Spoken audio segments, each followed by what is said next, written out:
Hello, I am Boomaye. This is Boomaye is back. It is April 18th, 2024, and we are here to play some more Coffee Talk Episode 2, Hibiscus and Butterfly.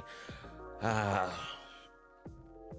that's actually all I needed to say. Gosh, okay. I forgot that my buttons don't work. I'm just gonna put myself there, because that's where I want to be. And we will get started. I just want to get started because it seems like everything's working this week. The camera's working, the audio's fine, I assume. Yeah, so I just want to get it started before it falls over. Okay, hope the power hiccups don't affect the machines too much. This is a very slow start. Oh, my precious machines. Okay, who's the first customer? Someone good, someone good. Oh, it's Silver and Amanda. Hold on, I forgot to pull out my drink guide. What day are we on? Like 5? I'll figure it out.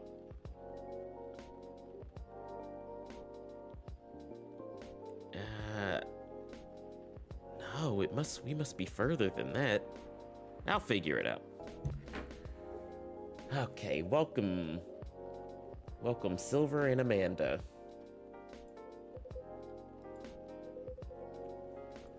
It was a little scary last time. Analyzed the events of the evening and found that 31% frightening and 68% distasteful. Leaving in such a hurry is not an experience we care to repeat. Good, because last time y'all just ran out. I don't know if you paid. And you didn't tell me what was going on. Hopefully this will be a quieter evening. Can you two just, like, be chill? Greetings are customary in cafes, bars, restaurants, aren't they? Yes. Good evening. Even if in reality it should be good night. Don't overthink it. Don't overthink it. Yes, good evening, good night. Just don't worry about it. Assuming that you never start an encounter at night. No. No. Yeah. So you, listen, you get it, okay? It's stupid, but you get it. So don't overthink it, it's fine. Our 100% sample does not bear out the aforementioned premise. Additionally, the very concepts of evening and morning seem only marginally. I think Shambles tried to interject a couple of times. I did, actually, yes. It's fine. I didn't have anything important to say. Truth is, I'm not sure why our greetings have a circadian rhythm. Earthlings are creatures of habit, I suppose. They get attached to certain ways of using language, and often don't question the actual meanings of words. That is so true. That's so true. At least in this particular case, no one's getting hurt. What are you talking about? Oh, thoughtless uses of language can have a much more painful effect. Yes. We see and we agree, and we apologize for interrupting you. Thank you. It's very polite, Amanda. Communicating without a hive connection is rather challenging. Besides, we've been in somewhat of a heightened mental state. We have been finding Earth quite curious. Yeah, we're a bit fucked up down here. We are keen to absorb as much information as we can during our visit. It seems to us our siblings who previously visited came back with findings of a rather superficial nature. We are excited to gather data that will advance the science of Earth studies. Our return to the hive will be triumphal? Is that what that said? I missed it. I didn't see it. Of course, we do not do such things for the glory, but still, we are looking forward to seeing our work recognized. So are you a scholar, Miss Amanda? Yes, that is good evidence of what we are. Did that say evidence? We specialize in data gathering and analysis of poorly charted territories. The what? The DGAPCT is much less impressive than our siblings' mission. Silver is an explorer and adventurer, deserving of respect, and his mission is to find a prospective partner, and his mission to find a prospective partner is of utmost importance. Still prospective, no progress? Silver, tell me. Tell me more. Rarely ask direct questions, but I think you're a little curious about the gossip, right? You know me so well. Gossip is information about what goes on in other people's lives. That's a very neutral way to describe that. So it's like data on individual beings. Yeah. We love gossip. What's wrong with it? Nothing at all, and I would love to listen to yours. Brilliant. Gotta give it up to Shambles this time. Inner voice wouldn't have thought of that. But let me at least make you a drink first. Okay. What would you like, Sylv? I am a barista. Oh, you're a barista. That's right. That's right. He's opening his own cafe.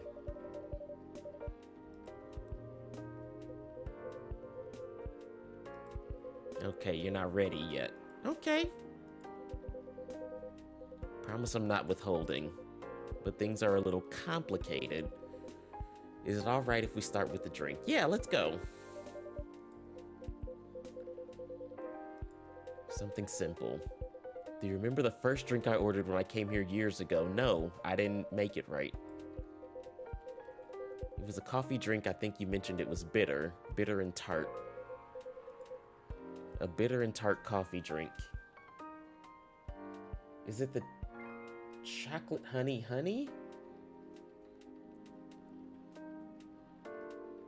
I think that's the one. I just don't know which day I'm on.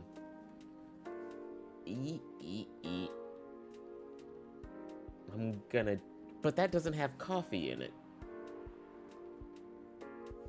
So maybe I'm on day 7? I should have paid attention to what the date was. Okay. I hope this is right. I hope this is right.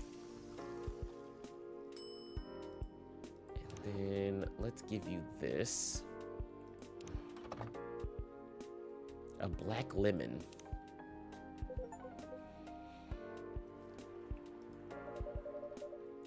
Oh yeah, that fire agent was here asking about you. He said something about preventing an invasion. It was... me and Lua took care of it. In fact, Lua was very frightening. You're welcome. You can't know how much it helps, but it really does. I thought, you know, maybe you'd find a way to put it to good use. You seem to have grown quite creative over the months. I'll let you know how this plays out in the end. Ah, a black lemon for Silver. Coffee and lemon.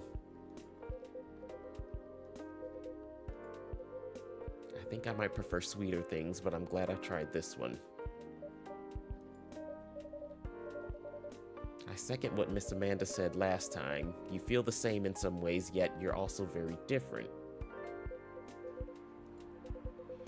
I do think that everyone keeps changing all the time.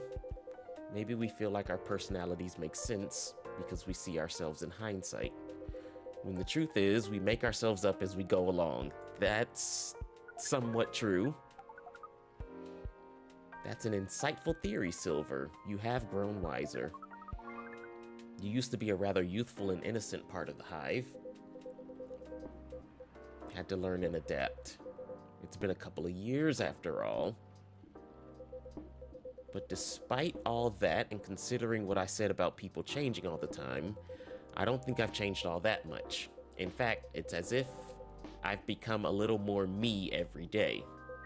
Just revealing myself. Speaking of that, we meant to ask,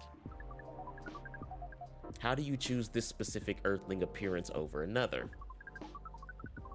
Our observation is that Earthlings come in a great many varieties, with a near infinity of combinations. Did you run a random generator algorithm? No, it wasn't random at all. Even if at first it wasn't a conscious process. I chose the way I looked because it felt true to who I am.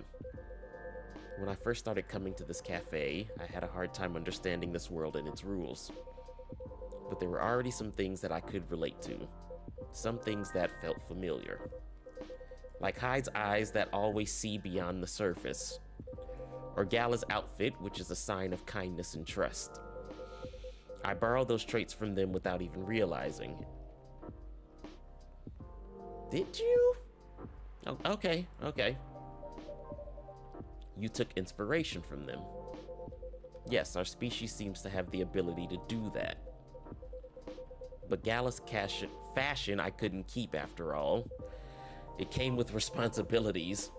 People stopped me all the time to ask me for medical advice. So you impersonated a physician?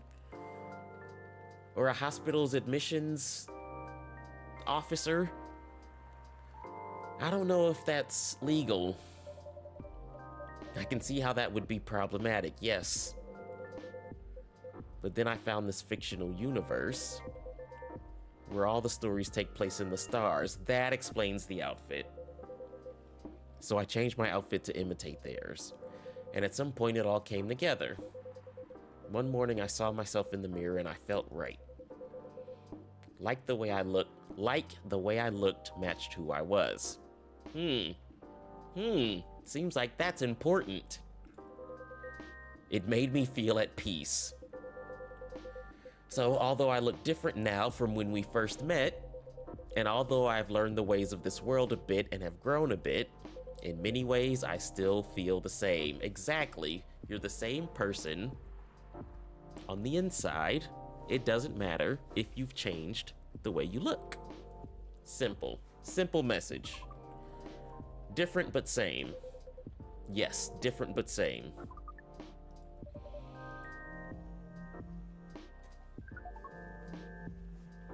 Laurel? Oh, is Laurel your mate? This is from Pearl. Oh my goodness! From Midge? We think the odds are 84% that she's phantoming you. Ghosting is what you mean. We mean phantoming is when you think you hear a sound, but your ears are merely playing a trick on you. We thought we had established a Hyde connection with Midge, but it was only a phantom sound after all. Okay. Wait a minute. What's happening? Why is your phone blowing up with messages from women now? What changed? I mean, happy for you, obviously, but what changed? It sounds like things are going very well indeed. Yes. Tell me. Okay, what would you like to drink, Amanda?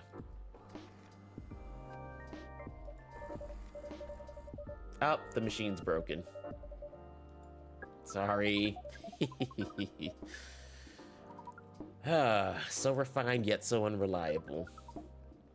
This is a land of contradictions. Yes, you get it. Don't overthink it.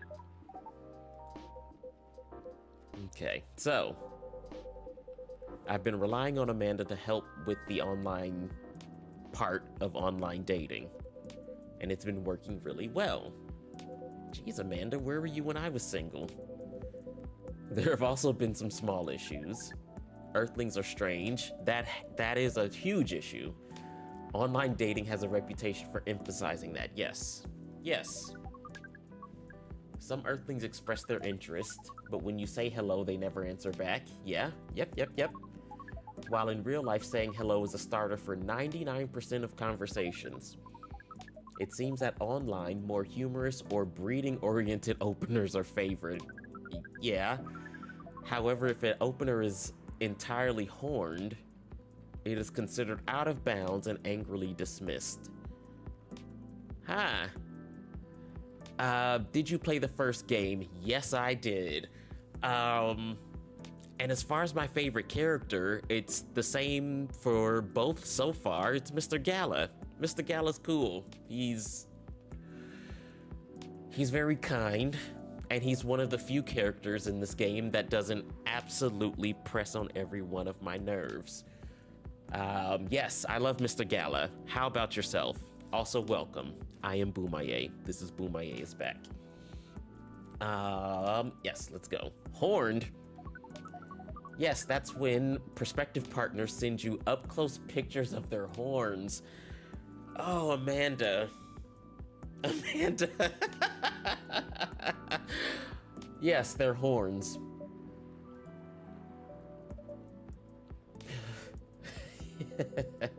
I think it would be fine after a bit of conversation, yes. If we get into the mood and they ask me first, I would probably say yes. Yes, Silver. You've reached the sane conclusion. Horns can be really pretty, yes, I agree. But it feels very strange when that's the first thing they do, before they even write a single word. Yes, Silver, you understand. You understand.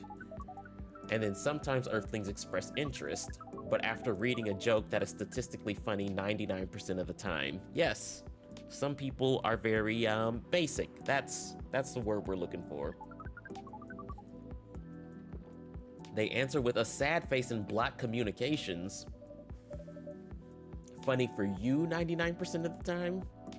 Yes, okay, well. Fortunately, online dating is governed by the law of large numbers. Yes, cast a wide net and cast it all day, every day. Oh my God. We are patient. Amanda has been spending a lot of time on the app, and it started to work out. It's like having a computer do the online dating for you. I need one of those, like, machines that will just swipe for me. No, actually, that's weird. That's really weird. Gotta be hide. The bluntness is something I love in the unique way of coming at a problem. He does present things from a different perspective, and he does come in at different angles. I wish his approach was a little bit less blunt sometimes. Because I don't know if it's necessary 100% of the time, but he just like comes in so sharp, and I'm like, dude, just back it up a little bit.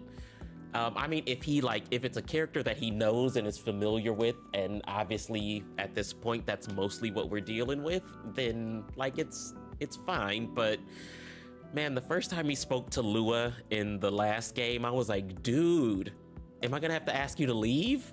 Like, what was that? But yeah, Hyde's okay. But again, the nerves.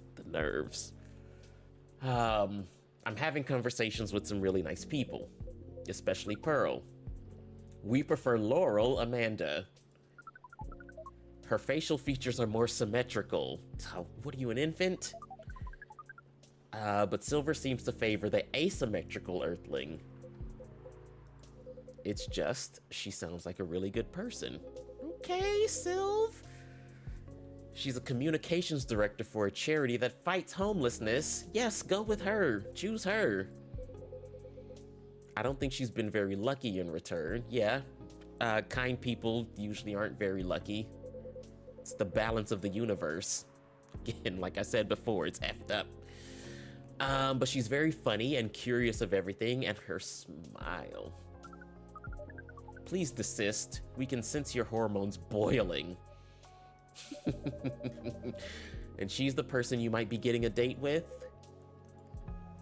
Yes. Pearl? Do you have a day and time for your date? No. This is on a different topic. Okay. Oh! Alright. Okay.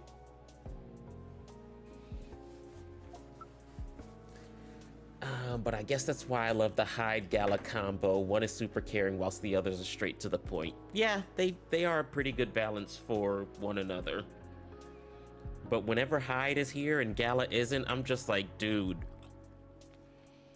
you got somewhere else to be? You have another modeling gig? Are they like done building your house yet? Like, I think you should dip. I think you gotta go. So I take it you've been enjoying your time on Earth. No? We have been enjoying it, but we also see the limits of it. We are a hive mind. A hive mind knows no boundaries or limitations. We share all our thoughts and desires. It is not difficult for us to connect. We are born connected, but Earthlings are guarded. They have complex emotions, and they have no means of truly knowing what anyone else feels. That makes them afraid of judgment and of hurt. It must be very difficult and painful for them to connect deeply.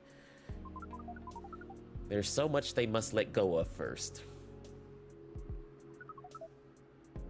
We could not live like that. Damn. Amanda's like, could never be me. Could never be me. You said that online networks were like a hive. Like a hive, but not a true hive. That's true. A true hive requires honesty and directness, as well as a desire to deeply understand others.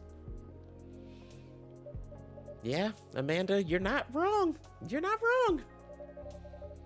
You don't think you could ever adapt the way Silver has? Silver is different. Even when he was part of us, we could sense him looking outwards. That is why he has become such an amazing explorer. So he's like the Indiana Jones of this culture, but like a real version. And that is why he made the effort to learn Earthlings' codes and behaviors. He did not just want to understand, he wanted to experience. We are not like him. We like to seek knowledge on what is different from us, but once we have that knowledge, we are satisfied. Uncovering it and bringing it back is what makes us happy. Okay. Okay, that's fine. It seems we are picking up some Earthling instincts after all. It is a good thing that our data reading should soon be complete. Are you leaving? And Silver's on his way to getting a date. It would appear so. Your face! You're doing this again? Why? The call was bad news. The agent... Too late, just hide behind the counter.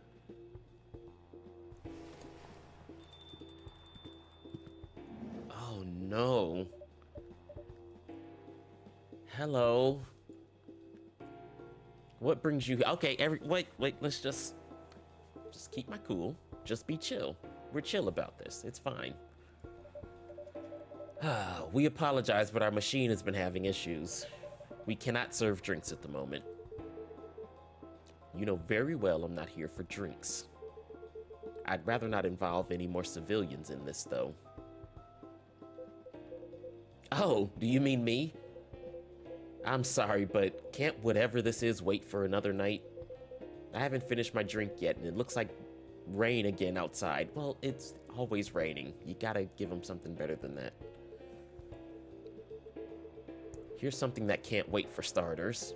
Barista, did you happen to find an ID card lying around? An ID card? Not that I can recall, no.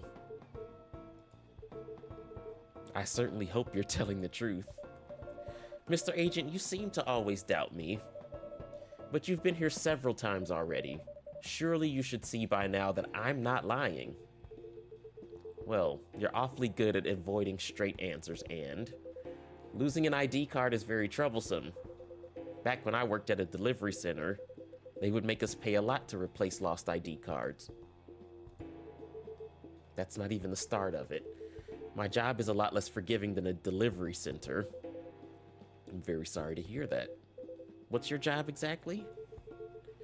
We uncover illegal aliens and extradite them, which is why I've been coming here in the first place.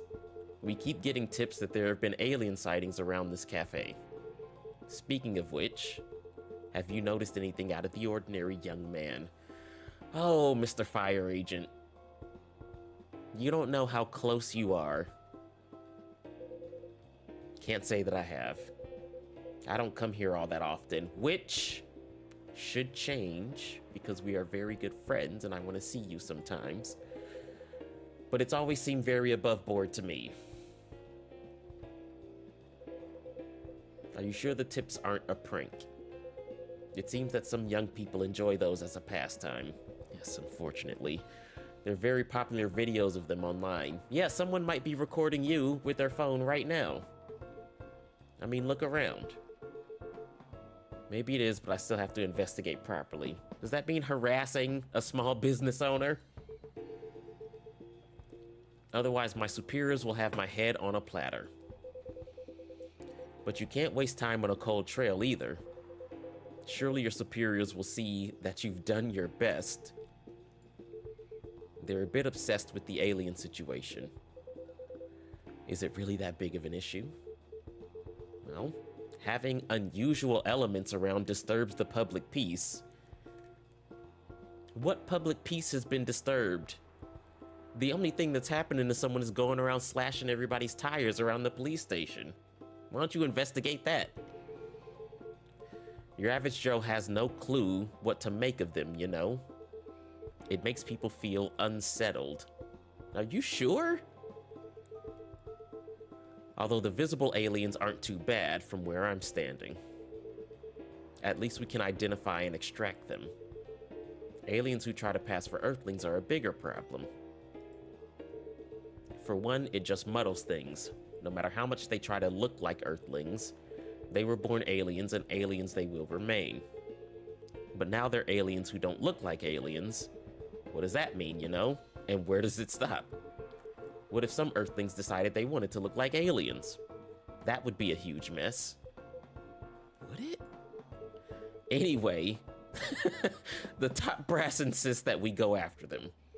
And in the end, that makes my job a lot harder. All that time spent detecting them. Give me a good spacesuit wearing alien any day, you know? Oh, but don't you worry about a thing. We at Fire always find a way to keep the public safe. I see. So how do you go about detecting them exactly? That one's easy. Once I have my suspicions, I check their ID. That makes it all clear. What? You check their ID? I do wonder though, what is it? And I'm sorry if I'm being too curious. I have a habit of putting my foot in my mouth. No harm in asking. What is it that makes aliens so very different? There are all sorts of people living here. They all have different personalities, different looks. And for me, when I walk through the streets of Seattle and I see that no two people are alike, I'll admit that it makes me very happy. So if someone comes from further away, but they feel an Earthling at heart, would that really be more different from the people who live in the city? The people in the city are different from each other. Then the people in the city are different from each other. Yeah. Or would they just be another version of an Earthling? Perhaps no less beautiful. Yeah, chew on that. At the end of the day, who the heck knows? Beautifully said. It's not like I can afford to spend time pondering it. I don't have a dog in this fight, so to speak. Thing is, the law is the law, and my job is to uphold it. Boo! But despite everything you said, it's still unclear to me why the law is so stringent against aliens. Well, it's not so much that the law is stringent against them, it's more that there's no law for them. What do you mean? Well, at this point, we have treaties and codes for all the races we know of, right? But we never made a treaty with aliens or anything resembling it. So there's no law even acknowledging their existence. Okay. But that doesn't mean they don't exist and therefore should leave. That means... Okay. Okay. But why is that a problem? We have no way to regulate their presence, so it's about control. There's been no thorough analysis of how they can cohabitate with Earthlings. As I said, it's all very confusing. For all we know, they could be very damaging to us. So it feels safer to keep them away, at least for now. Safer for whom? It is what it is. I'm not afraid of aliens myself. And going after them is not my biggest passion. But since I'm doing this job, I might as well aim for a promotion. Anyhow, just call us at fire if you spot any aliens. You seem like an honest sort, unlike some other people. Some other people who should learn to be more straightforward. If they want their business to stay in business. Okay, so now we're doing threats. Now we're doing threats. Amanda, we were almost done.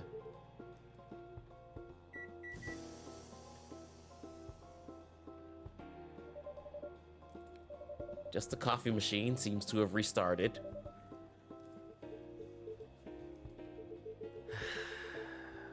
A search of the premises? You don't have a warrant. Oh, okay.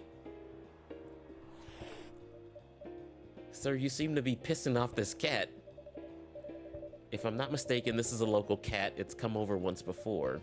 Looks like it might be hiding from another stray.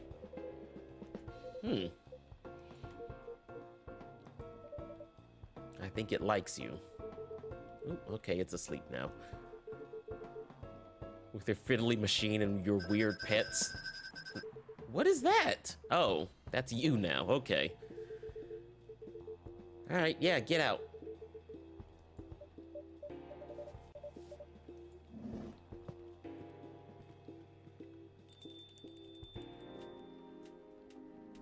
Amanda. Oh, Silver.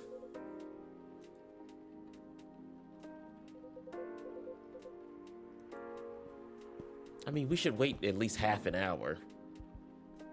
He might still be outside. 100% distasteful. 40% distasteful, 20% scary, and 38% exciting. Okay, Amanda's got a sense of adventure. I apologize, this is just nerves. Oh yeah, and sorry for the disturbance. That wasn't very cool. Should you be sticking around? The agent might come back. I lured him away, at least for now. You did. Although it's a good thing that little cat came in when it did. It bought us some precious minutes. Minutes? That's not an Earthling. I mean, it is an Earthling, but it's a cat.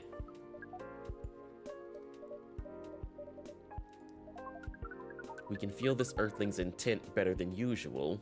It is expressing it clearly. It wishes to rest and be left alone. Sounds like a cat. Oh, Silver, you got a rush of fear and adrenaline. You just gotta chill out a little bit. Just relax. Just bring it in. Recenter yourself. Is the machine really working again? Yes. Okay.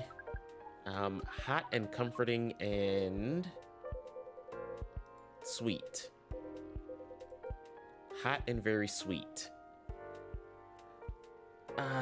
What can we make for you, Silver? Maybe a chocolate honey brew.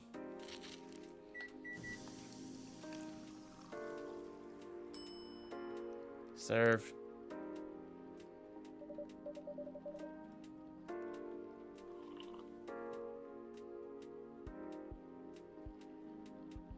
Oh, thought he was gonna like just sit here and drink the whole thing in one go. Oh, who's that? Oh, well, thank you for your support. This is really my kind of drink. It's very thick, is it not? Yeah, it's just chocolate and honey. What did you think was gonna happen? We like how different this experience is from the drink you served us the other night. I'm impressed though, Silver. You've become quite savvy at navigating these situations. Even if I'm sure you'd rather avoid them altogether. Yeah, we'd all rather not have to talk to federal agents. But I need to get used to them anyway. The agent doesn't know you've come from outer space. Surely, you should be off the hook for now. It's more complicated than that. The cafe I said I'm opening? Yeah, what about it? It's not exactly like this cafe. In fact, it's not exactly a cafe at all. For the past few months, it's been the basis of operations for SAVE. What's that? Society for Aliens and Various Extraterrestrials. Okay. It sounds very reckless. No, it's admirable. I think I underestimated you. But you see why I've had to become savvy, as you said. I have a lot of people depending on me now. Those who are just arriving to Earth and are confused and scared. Those who have adopted Earthling appearances and are trying to blend in.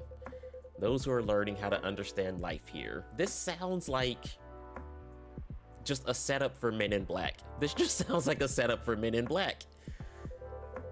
And how to understand themselves. For all of them, it's an existential matter. Not everyone is meant to be a hive mind. I know I wasn't. No offense. We have always known you were different from us. It is all the same to us. You are our sibling whether you live as the hive or as an earthling. See, Amanda, she's already with it. She's already with it. Oh, I really do love you. What is love? Don't hurt me. That's not a conversation I think I can have right now. I'll explain it to you tomorrow. I'll explain love to you tomorrow. We'll just simply wait till tomorrow. I'll sleep on it, calm my nerves, and then I will explain love to you. We will remind you of it. I want to be there for that. I want to see how you explain that. I think I'm getting a little tired. Is it all right if we go back? Our energy is also 98% depleted. Sylv, is there anything we can do to help? No. Okay, thank you for saying no. I didn't actually... But you have a different part to play in all this. And you've been playing it very well. What do you mean? Well, in that case, have a good night, the two of you. And please come again soon. You'll always be welcome.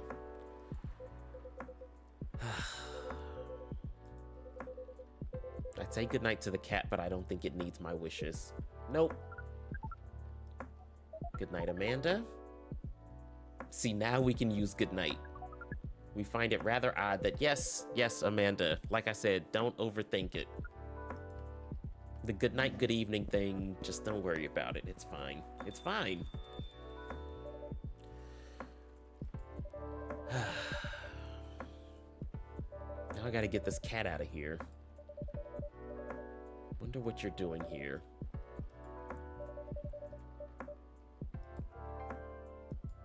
You have to be a Neko Mimi, right? Okay, you're gone. Amazing stream, got me wanting to replay the game. Unfortunately, I gotta go. It's 3 a.m. over here. Well, thank you for coming through and thank you for dropping that Prime sub. I really appreciate it. And I hope you can catch another stream soon. I'll be live on Saturday at 10:30 a.m. this time, not 10:30, 11 o'clock a.m. this time zone. So if you can make it, hope to see you there. Yes. Now close the shop. It's an honor to be related to someone like you. What? It's an honor to be related to someone like you. What does that mean? What do you mean? When you nod your head yes, but you want to say no. It's an honor to be related to someone like you.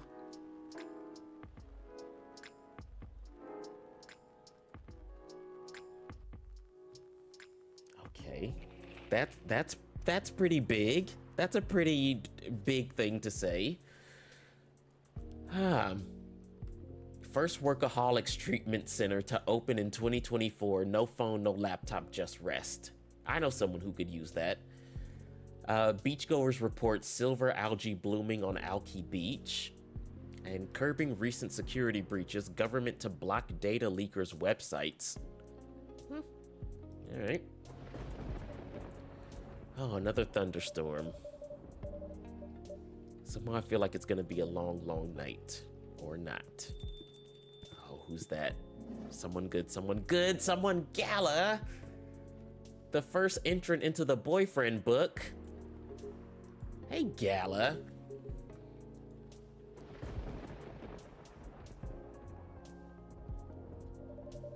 Everything is just fine. Positive. How about you, sir? How's work? My shift is over, so I'm free now.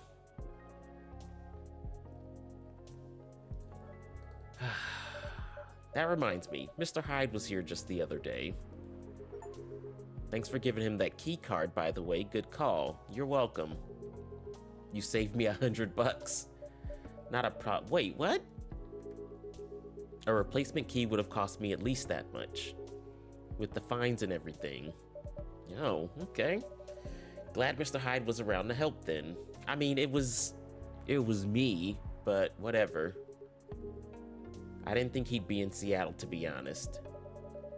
But you didn't call him for his... But didn't you call him for his spare key? I did. So... Let's just say I had a hunch. Okay. There's a pattern to his visits, even if he isn't aware of it. He'll fly here whenever he gets tired of something. Could be about work, life, or simply because he's bored, like with LA recently, or so he says. I never knew he liked Seattle that much. Or there's something that keeps him coming back here. Yeah, it's you. Uh-huh. Well, if I have to guess... Maybe you? Me? I mean, the two of you are very close. And good bonds are hard to come by these days.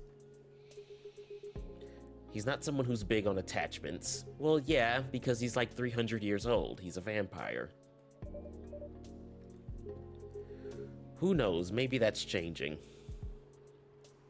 I hope so. Hyde needs to be a little nicer to people. Because the answer is more or less your coffee shop. He's coming back here for this coffee shop? Can't be. There aren't a lot of places with a good crowd and a warm atmosphere. With an excellent host to boost... Oh, Gala, stop it. Stop it. And just as you said, good bonds are hard to come by. It would be truly an honor if he felt that way. Más o menos. Did he tell you the reason for his visit? Yes, he's moving back. Or at least that's the plan. Yeah, what a nice surprise. It's part of why you're here tonight. Are you meeting up with Hyde? Is he coming here? Aside from getting myself a hot drink. All right, what do you want? You told me Hyde is coming and just ruined the mood. Hendry told me about this Indonesian ginger drink. It has milk, honey, and a couple of other stuff in it. And a couple of other stuff? I think it's called a STMJ. Yes, I messed that up in the last game. He told me I put the ingredients in wrong. Milk, ginger, honey. Brew.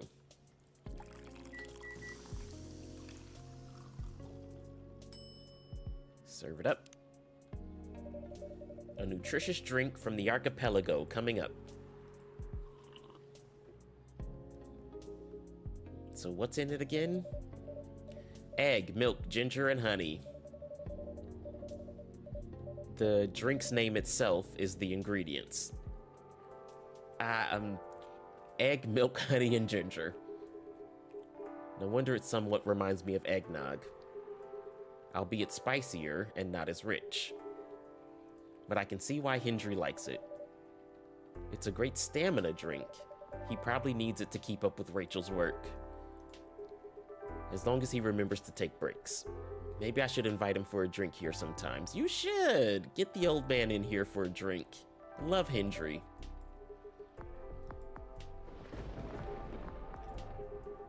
I don't think Hyde will show up tonight. When I called him earlier to confirm, he sounded a little annoyed. And that's not exactly great outside. And it's not exactly great outside either. I thought he liked this kind of weather. Oh, his car. His car doesn't like the rain. Poor thing. That thing wouldn't survive this kind of storm. Now that you mention it, you may be right. I used to drive him in that car back in the day. Did he ever tell you how old it is? No.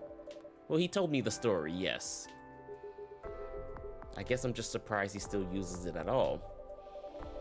The car clearly holds special meaning to him. Yeah, he was about to, get some sweet loving with a couple of people and you came in and ruined it.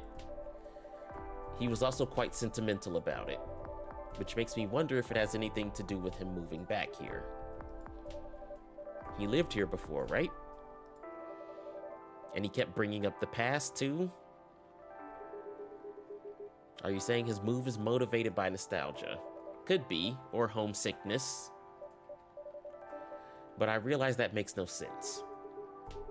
I get what you're trying to say, though. It is the strange longing for times gone by. Considering how fast things are changing these days. Maybe even too fast. Which is ironic, really. Live long enough and you'll realize the only constant in life is change itself. Things like shifting necessities, curveballs the world throws at you, decay. Just stuff we have to deal with indefinitely. Considering our lifespans, you'd think we'd get used to it at some point, but we never do. Never completely, anyway. I suppose the idea of getting used to change is a paradox in and of itself. Perhaps nostalgia is like an anchor for dinosaurs like us. Keeps us from losing ourselves to the world's relentless speed. Damn. You get used to these after a while, huh? Oh, the lightning strikes? Yeah. Who's that? Is it Hyde? No, it's Rihanna. Sit closer.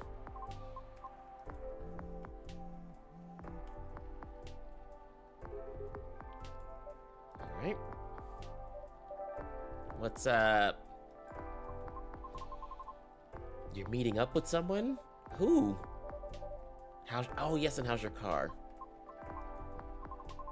Yes, the tire. It was an easy fix, but thank you. Okay, yeah, great. Russian tea for Rihanna. That is tea, lemon, and cinnamon. Brew.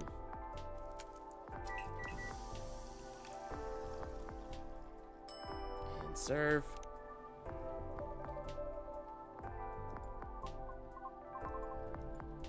That was not a good one. Don't laugh at that. That was bad. That's why I didn't read it. This is perfect, by the way. Thank you. You're welcome. So who are you meeting? You should know. Lucas? You're meeting with Lucas? Okay. But truth be told, I really wasn't sure about contacting him at all. because as far as I'm concerned, there was no real reason for me to do so. Nevertheless, I sent him an email the following night, right after the completion of my final delivery at 3 a.m. A little, but surely no worse than forgetting it altogether. But he replied straight away to my surprise. Had no idea he was such a night owl. He comes to this coffee shop. He would have to be a night owl. Or perhaps he's just an extremely early bird. I was wondering if he ever sleeps. That should be a question for you, too. Anyhow, he answered me with an apology. He regretted his rudeness from when we first met. He must have had it in his drafts. He had it ready to go. Which was another surprise, since I didn't think it was such a matter of concern. Yeah, he felt really bad about it. He came back the next night looking for you. How peculiar. He just felt bad. In any case, we exchanged phone numbers and have been texting ever since. Then he says he wants to meet up and speak in person, which is why I'm here now. But I'm still not quite sure it's necessary. Maybe he just, yeah, maybe you're friends now.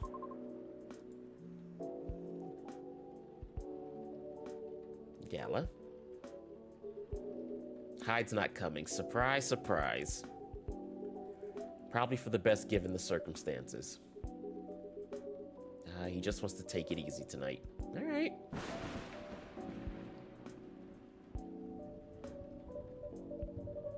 My apologies for these surges. I was hoping it'd be more stable as the days go by, but no need to apologize. Thank you for your understanding. How are you doing? Hey there. Did you manage to resolve your issue with the children? Yes. How's the fidget spinner working out? The hospital admissions problem from the other day? For a minute there, I thought I had a beef with kids I was unaware of. Well, you probably do. They deserve it. No worries, that was funny. It's only been a few days, so not much has changed. How about you? Are you feeling better? Yes, and I apologize for the way I acted a few days ago. We all have bad days, so don't worry about it. While we're on the topic, Rihanna, I told Officer Georgie what happened to your car. Would you mind pointing out where you believe the incident took place? It was quite near the police station, actually, at a metered spot just outside the now-defunct library. The vacant building at the Bourne intersection. Yes, that's correct. So it was originally a library.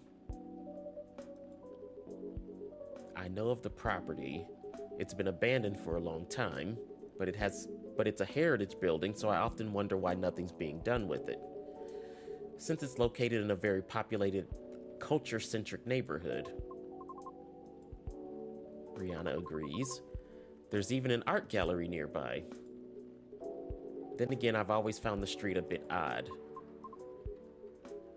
It's just barren, especially if you consider the area. And the weird thing is, I feel like it wasn't always that way. Don't you mean remember?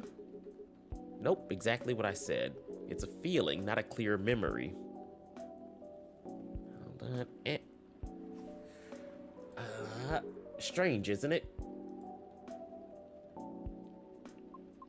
Well, there used to be a flea market there a long, long time ago. Perhaps that's what you're recalling? A flea market, huh? The last time I drove there, I remember seeing nothing but concrete. Oh, wait. There was a single dead tree surrounded by strange trinkets. No idea why I almost forgot about it. It stuck out like a sore thumb.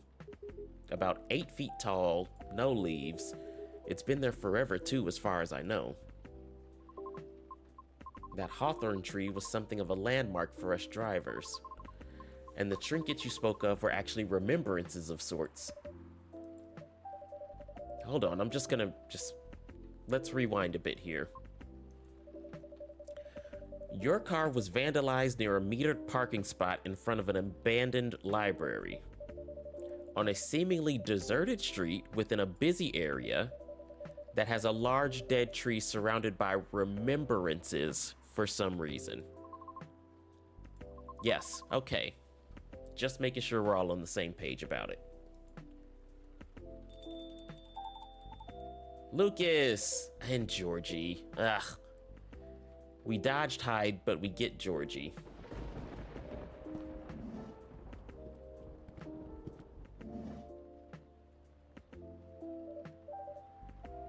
I like how Georgie brings his own ashtray.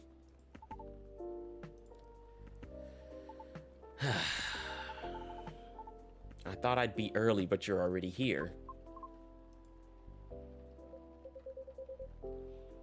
Shambles, for the love of all things holy, tell me my lighter is here. Yes, it is here. You left it here again. You silly man. Just bring it with my drink later. All right. What's new, everybody? We were just talking about the spot where Rihanna's car may have been vandalized.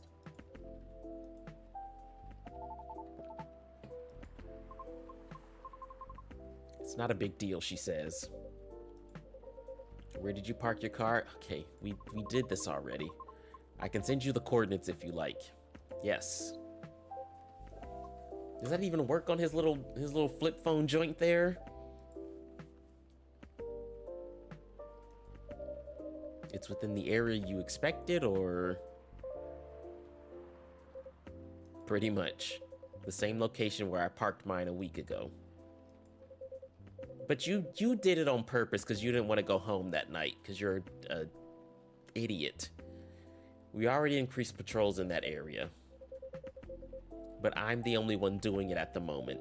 So then you didn't increase patrols. See, this is why I keep saying that you're useless. Cause you keep being useless. How did you both increase patrols, but you're the only one doing it? Were there no patrols before? And that's how it's increased because they put one useless officer on the case? God, I hate Georgie. I hate him so much. Am I hearing you out of all people doubting my skills? Yes! Yes! Listen to inner voice, Shambles. Listen to me. I 100% doubt your skills. I just thought it means an unfortunate increase to your workload. Them's the breaks, I suppose. Anyway, give me your strongest espresso. Sure. That's just 3 shots of coffee.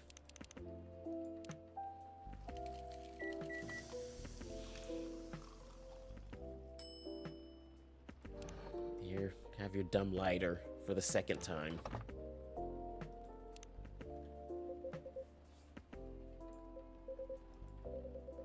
You probably think I'm being silly. Yeah, you do. You clacked me. But what can I say? It's my lucky charm. It's borderline superstitious, I know. It's not borderline. That is 100% a superstition. Don't you have anything of the sort? Yeah, it's called confidence. That's my good luck charm. It's confidence. Whenever I don't have this with me, things happen. He's experiencing a happening.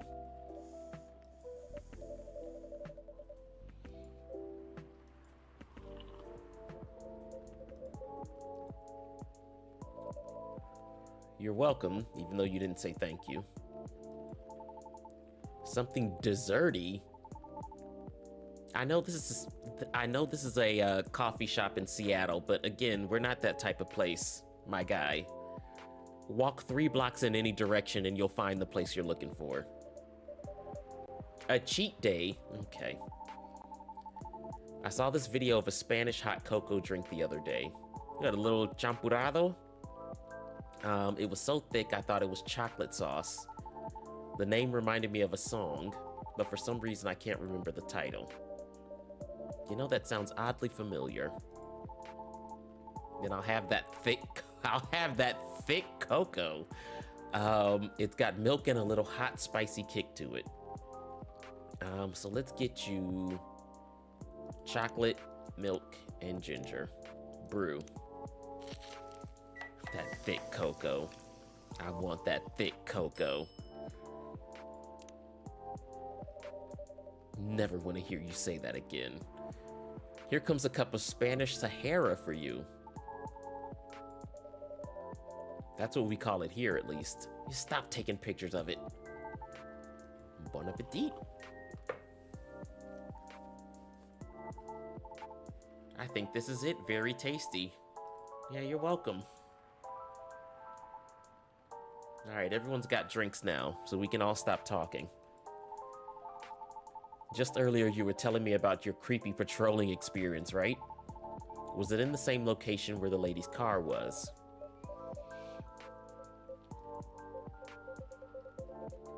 What's up, the Dar? How you doing? I don't know if I should even talk about it, because maybe it's just a tad too spooky, even for me. Yes, tell us what happened. It's not that big of a deal. Doing good, chilling at work. Tell them to set you free. The sun has gone down. The sun has gone down. It's over. The day is over. Tell them cut you loose. It's time to go home. It's not that big of a deal. Then all the more reason to talk about it, right? Maybe someone here will know something. Yeah, there are 4 decent people in you here. Y'all were talking about that area anyway, right? Yes. Well, I've been patrolling there for the past few nights. The street itself is fairly straightforward. It's about half a mile round trip from the intersection and back. There's nothing much there either. A concrete sidewalk with metered parking spots, a fence here and there, and an unfinished construction site with a couple of CCTVs dotted about. No tree? What tree? There used to be a dead tree in front of the old library. Oh, that old dead tree. It was uprooted by the city back in January. The commercial community decided it wasn't a really good look. Commercial community? Oh no. They're gentrifying. So when the city started a massive cleanup project last year, they simply voted to get rid of it. Damn. Just uprooted a tree. A whole tree. Was that necessary? Did they have to take it out? We were talking about it earlier, and being a decades-old landmark aside, could there be something more to that tree than just, well, being old? That's what I think after listening to Miss Rihanna.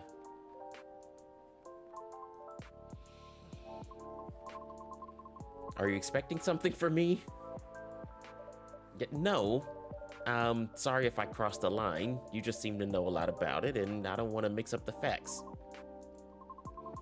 But I would like to hear the officer's spooky tale first, if you don't mind. Okay, can we finally get to it? Patrolling on that street is an easy task. Only 4 or 5 cars would park there overnight at most, which makes keeping track a breeze. As expected, though, nothing happened the first 2 nights. But yesterday was a different story. Ooh, atmosphere. What a stage setup, eh? There we go. Just had to flick the switch a few times. Maybe we should invest in solar. Anyway, continue. Well, it was nearing the end of my shift, and I found nothing was amiss. There were only 4 cars parked that night. 2 spaced across the street, and 2 down the opposite corner, side by side. My plan was to leave after I walked one last round to make sure everything was okay. And a reminder, you can cover the whole place in about 8 minutes. Then, at the end of my walk, I took a long drag on my cigarette. Smug as I was about to clock out, thinking 'twas another night job well done. Right? Wrong, as I was immediately faced with the impossible. 3 cars, 2 side by side, 1 across the street. All tires flattened.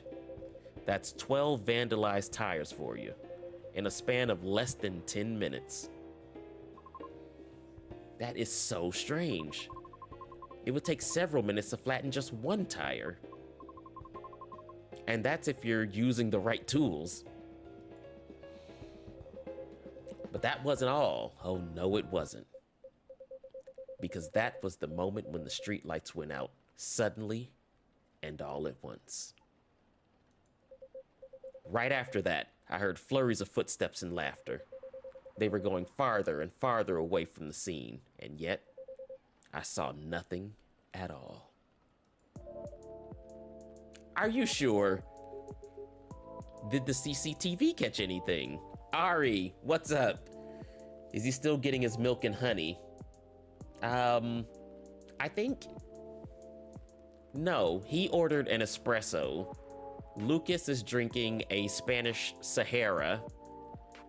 Gala, I forgot what I gave him. And Rihanna is over here. I forgot what she had as well. But did the CCTV catch anything? The infrareds actually managed to catch something, but the videos weren't clear at all, so I'm still investigating it. So you don't know anything. Useless. Ari, Lucas looks exactly the same. He looks exactly the same. That's way spookier than what you told me in the car. But it's cool, though. I may be laughing now, but I almost pissed my pants there. You know, whoever they were, they sure worked fast. Anyway, I think I want another drink. Oh, really? Well, let me get that $16 for the first one, and I'll make you something else. Roger that. What would you like? At least he isn't drinking the one he asked you to make. Well, none of them drink their drinks. They let them sit there and then they leave. How about tea with ginger and honey? Can you use the red flower stuff you have as a base? Absolutely. Red flower tea with ginger. Okay, so that'll be a hibiscus ginger honey? Yes? Yes. Brew. Ari, how are you doing? Serve. 1 piping hot Toge Rosella for you. Oh, what does that mean? Jahe means ginger, te means tea, and Rosella is Roselle, another name for hibiscus. I see, a legit herbal drink. Yes, drink it and stop talking to me. Spicy, but perfect for the weather. Really happy to please. If that's the case, let me join your patrol. No! Are you insane? Because I'm not scared of ghosts. I ain't scared of no ghosts. Real beings scare me more. Lucas, that is very wise. Ari, you're right. Maybe he has grown up. Ghosts shouldn't scare you. It's the living that are the problem. Wait a sec, kid. What do you mean by ghosts? Jumping the gun a little there, ain't you? I don't know. Maybe it's even something crazier than that. This is a really serious problem, kid. Don't joke around like that. Interesting. Kind of okay watching 20 Days in Mariupol.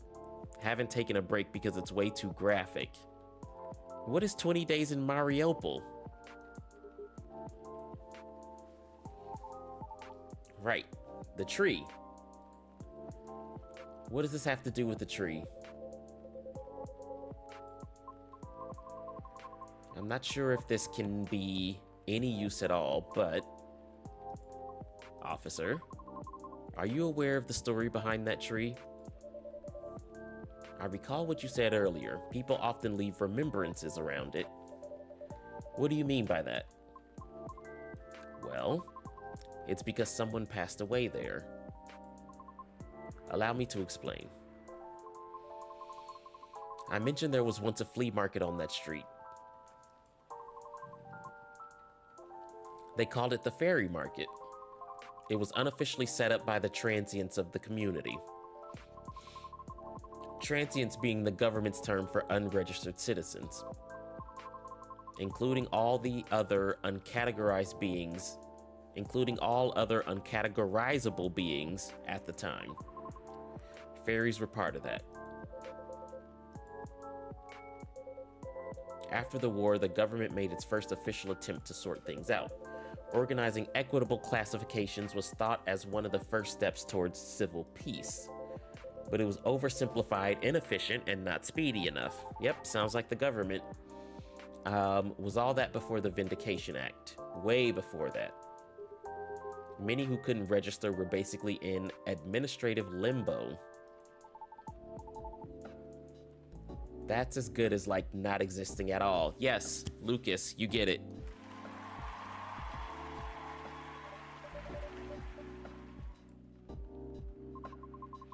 It was the main reason why the fairy market was created in the first place, to ensure that transient survival throughout the changing times, in more ways than one. The market had no real schedule, therefore, the start of Fairy Week would be marked by flowers strewn along the intersection, just so people would notice and come take a look. Sounds kind of too low-key, no? Because it was illegal. And that was exactly the problem. The market ran day and night, its format unchanging. At the time, the economy was slowly reshaping the landscape. People started to spend more, becoming reckless, while the laws were still shaky at best.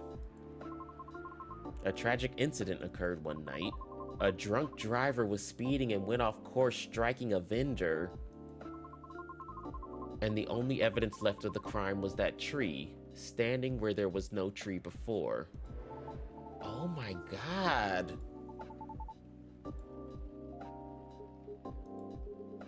How long ago was this? The accident occurred in 1959, but the market itself was forcefully disbanded in 61. That sucks. I remember everything now. It was actually quite an infamous case, but due to the nature of the beings involved, most people couldn't help but forget.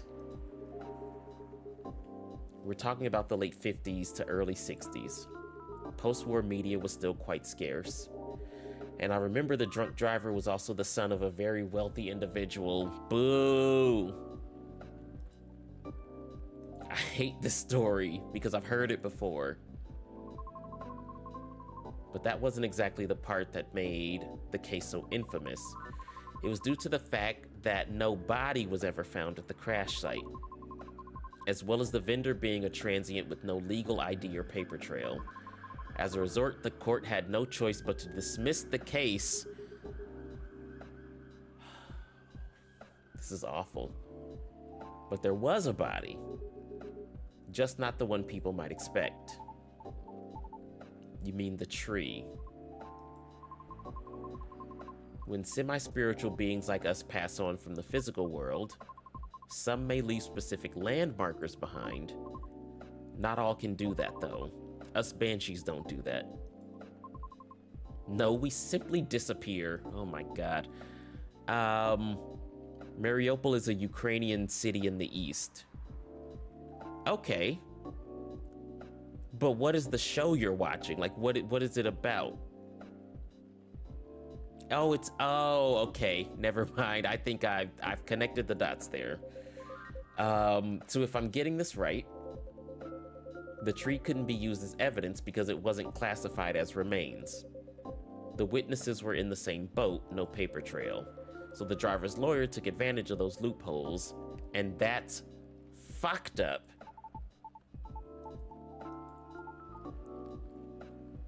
Won Best Documentary at the Oscars this year. Okay.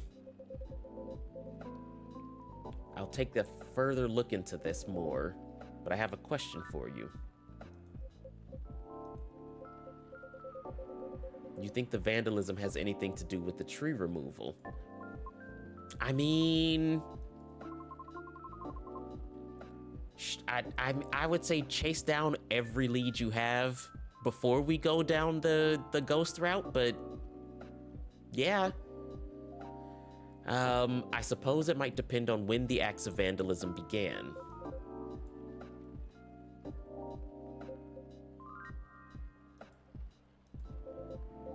I better get going then. No, it was just getting juicy. Fine. All right. Get out. You owe me $32 for those 2 drinks. I better go as well. Early morning shift tomorrow.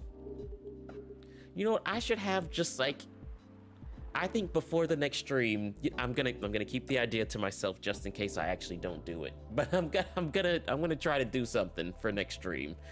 There's one thing that I want to confirm though, if you don't mind. It's about the fairies passing and how everyone ends up forgetting about them afterwards. I really thought that was just a myth. I guess not. Unfortunately, that is why there used to be memorabilia around the tree. They were efforts by those who remembered to preserve the memory. But it wasn't enough, was it? Else we'd still have the tree. Really makes me question my memory. Are there any people I might have forgotten? Were there events I've missed? It's quite scary to think about. For beings like us, being forgotten is inevitable. So, no need to feel bad about it. Oh no. Oh God. That was grim. That was dark. I didn't catch your name, by the way. I'm Gala. I'm Lucas. Nice to meet you. Sounds familiar for some reason. Yes, because he's online famous. He's internet famous. That toy from the other day had his name on it. Yes. I gave him your fidget spinner. Or your business card, sure. Somehow you gave it to him instead. It wasn't until after I gave Rihanna your email. I think. Shambles gave it to me because I was having small trouble at work. It's pretty good for easing anxiety and such. I thought the children would like it, but apparently for them it's a little passé. Children nowadays mature really fast. It's just how things are for now and in the future. You gotta keep up with the world, else you get left behind. Anyway, thanks for the idea of having toys around the office for the kids. I'll make sure to have more up-to-date stuff for them. Oh no. Somehow the stream... Yeah, it's not important. Back on track though. Okay. I'm glad I could help. Again, it wasn't you. It was me. Everyone is just taking credit for all the cool stuff that I do, and I don't appreciate it. I'm sick of it. Good luck with your auditions, Rihanna. Peace out, Gala.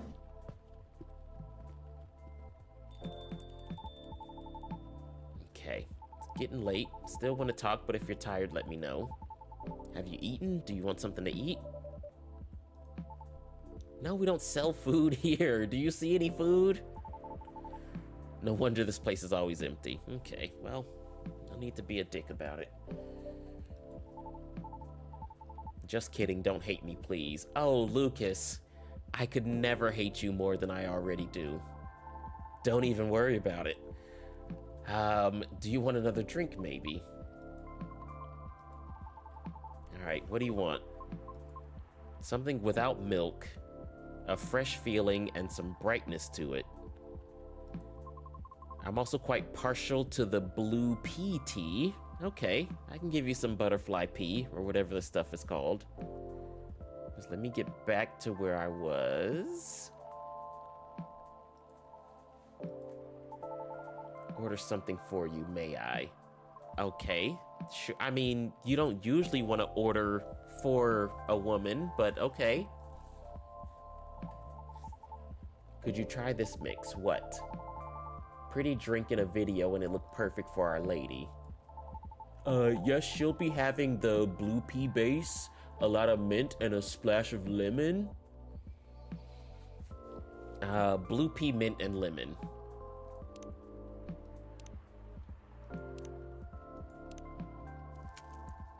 You know, Lucas, a better way to do that is to suggest it to Rihanna and then let her decide if she wants to order that instead of just ordering it for her. But Rihanna seems fine with it, so I'll shut my mouth. From the man sitting right beside you.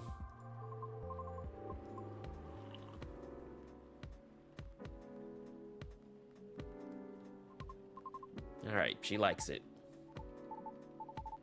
And it looks exactly like what I envisioned. That's because I'm a professional barista or whatever. Happy you both enjoyed it. Did he say you're a G? But man, that whole case earlier though, it was a lot to take in. Also about the whole forgetting thing, that really gave me chills. Don't you feel scared of just disappearing in the end? Because I do. That's why I thought I finally understood you. That's why I thought I finally understood you too. I mean, the reason why you wanted to become a soprano your way, the traditional way. Care to compare notes? Because I have yet to be entirely certain about that myself. Now that's what you call huge pressure. Before that though, can I ask a little teeny tiny question? What inspired you to go down this path? I mean, I have an idea on why you're choosing the hard way, but why a soprano in the first place? Because it's been done before. What do you mean? There was already a banshee who did it before, so I know it's not impossible.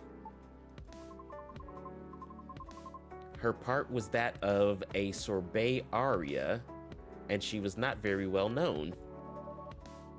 What is a sorbet aria? She was a secondary character. Back in the early 19th century opera, sorbet arias would be sung towards the end of the second act, usually before the evening ended.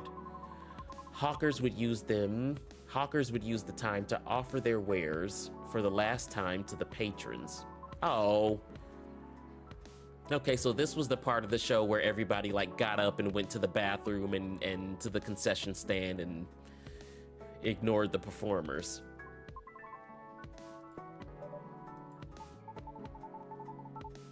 So like background singing at the end of a show or something? Okay. Things are different nowadays because people are expected to listen to the end. The first time I heard her voice was on an old recording of a comedy opera. I was still very young back then. She was playing a confused maid role at the very end of the opera, wondering why and how people could act so crazy when in love. But despite her confusion, she thought she wasn't so old that she couldn't find out the reason herself. It was a funny epilogue to the opera. But hearing a banshee sing such a playful and lighthearted piece, it was truly an eye-opener for me. Sadly, I couldn't find any of her other works, but it always stuck with me nonetheless. So I left my commune and started trying on my own. That's really cool and brave of you to do so. I've never talked about this before. It's a bit embarrassing. Don't be embarrassed, I think it's super cool. You're just feeling inspired to push yourself beyond what's expected of you, and wishing to leave a mark on this world. Is that what you think? You're just trying to follow a path that's been traveled before, and that's not always a bad thing, especially for beings like us. You're just being careful yet courageous. Right, because the path you're choosing to walk on is still difficult. Regarding leaving your mark, I don't know. I just feel like maybe you're the same as me. Like, what's the point of being born if nobody's gonna remember us? I mean, I'm starting to feel like the point of living is to live. But sure, being remembered is something that a lot of people want. Why do you want to be remembered so much? Why wouldn't you? Us Banshees see the end very differently than most. So, care to enlighten me? I can't speak for anyone else, but in my case, I was a kid who grew up in a large family. I'm starting to see. Like, humongously large. Literally couldn't count all my siblings even if I wanted to. Because they're everywhere thanks to my dad. Oh. I mean, he wasn't doing it alone. We weren't wealthy, though, not even close. The money situation was always suffocating us for real. But sometimes Dad would drop by to give us some money. Though it wasn't enough money to cover utilities for more than a couple months. Then he'd just leave again a couple of days later. So he was doing like a sort of rudimentary form of child support. He would come in, drop off some money, stay for a couple days, and then dip. And then, you know, he'd come back, drop off some more money, sleep, and then go back to, you know, hustling. He's trying. My older bros had already moved out by the time I hit high school. Damn. I was so surprised when my dad gave me the house after he died. Oh, which is where my mom and siblings live now. Sorry to hear about your father. It's fine. I mean, yeah, it was weird to receive the news of his death from an attorney. Knowing he passed away by himself. And how it took them a week.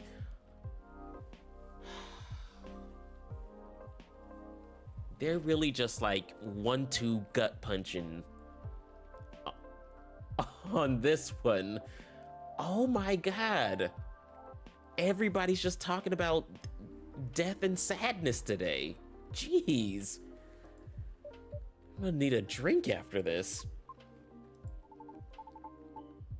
Okay, natural causes. All right.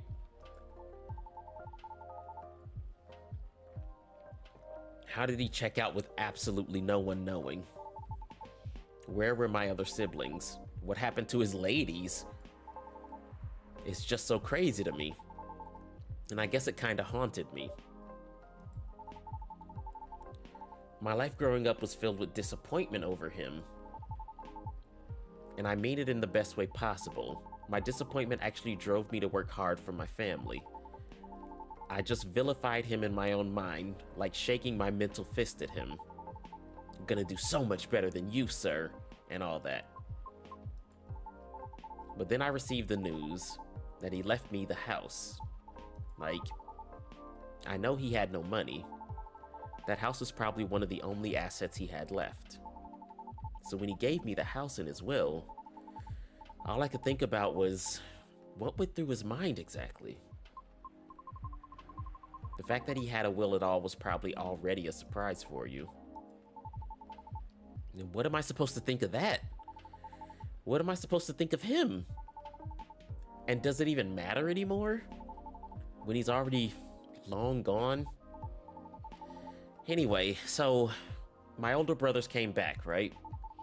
They wanted me to sell the house and divide the earnings. Wanting a slice of the inheritance pie, huh? Heck no. That's why I left for LA. So if they really want me to sell the house, they have to chase after me. Wow, that's pretty slick. Thankfully, my younger siblings and I are pretty tight. We're a good team. But that was also why I needed money fast. I needed to send money to help with my family's bills. And of course, so I could stay alive as well. That was why I ended up having to join the production house. The production house? Yeah, it was like a bunch of content creators getting together to make videos every day. I was young and naive too, because it was my first time venturing to another state completely alone after all. So I didn't know better. So I didn't know better how predatory these things could be.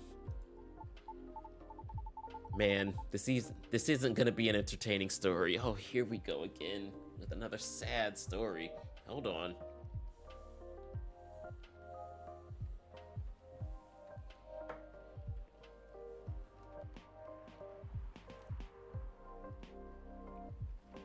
All right, let's go.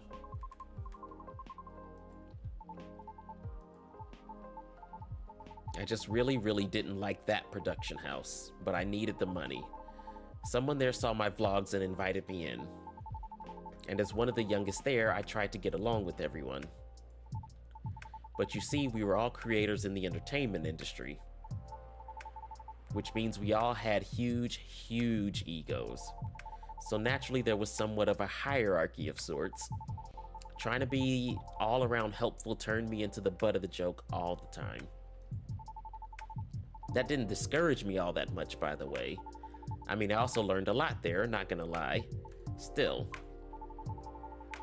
But what ended up destroying my willpower was actually something real close, you know? Myself. In a house where everyone wants to be the main character, each of us would need a solid, distinct persona, right?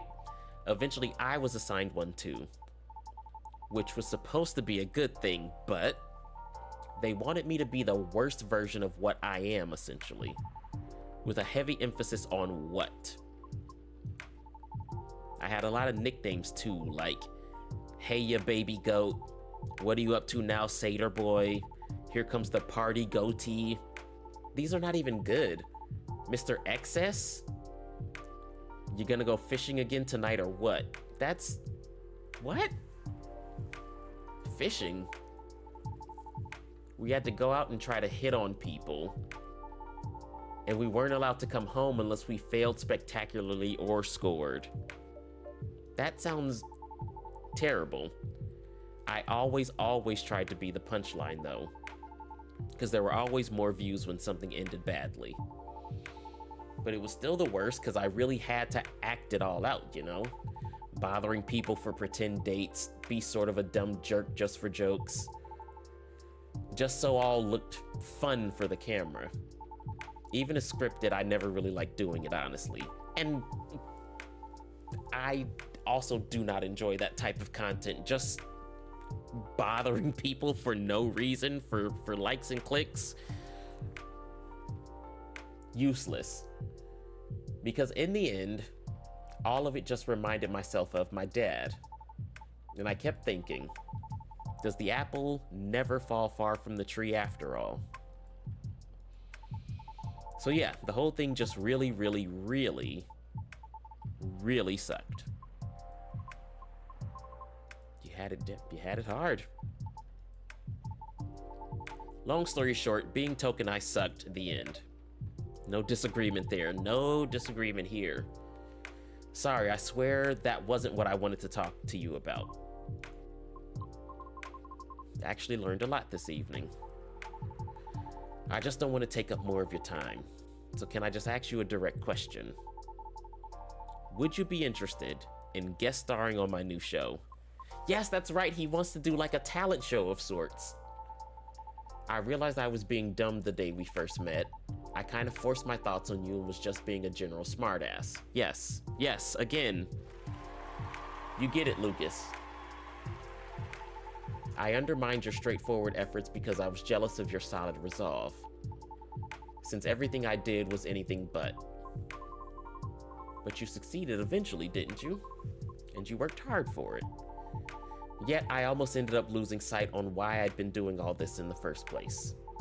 I went with the flow, made excuses a lot. All to justify the gain, but to what end? That's why I've always been trying to put together a talent showcase for those who need extra exposure. It's gonna be a small production thing. I'll be paid, I swear. It'll be paid, sorry. And not with exposure either. Yeah, it's not the Super Bowl. Though it won't be much at first, because I don't have that much money ready to use at the moment, so... This is a bit sudden, don't you think? No pressure? How does the show work? Well, I'm not 100% sure of the shape of it yet, but ideally it will have like an interview at first and then I'll record your singing. I'll bring all the gear. I'll also be doing all the editing and stuff. It's gonna take a bit of time since I still have my main show to do, but I did start my vlogging journey on my own too. So I can bet you the result will still be quality. Your show will tank if I'm the first guest. You realize that, right? If it does, then it doesn't deserve to exist. I don't care about haters, but you do. That's why I won't push you. Say yes. Say yes. Flattered, but no thank you. Rihanna. Okay, that's fine, I guess. Thanks for listening. Oh, what's the problem, Lucas? Is that another text from your manager? Looks like I have to go. It's nothing to do with what you said, just bad timing. Yeah, it's fine, Luke. If you want to. Okay. Giggling and stuff. No, that was a lot. None of it was boring. All right, goodbye, Lucas.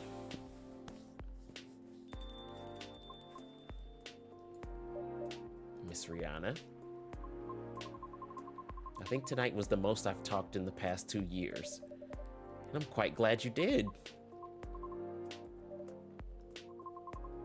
For being such a good host, you're welcome. You're the second person to say that this evening. And I love hearing it, never get tired of it.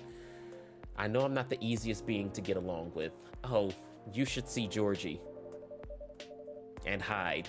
It's always been a pleasure to have you and everyone around. All right. Good night, Rihanna. Goodbye. Do they take the mugs with them when they leave? I think I'm done for the night. Hope everything will work out for everyone. Or not, you know. Whatever. No, I'm kidding.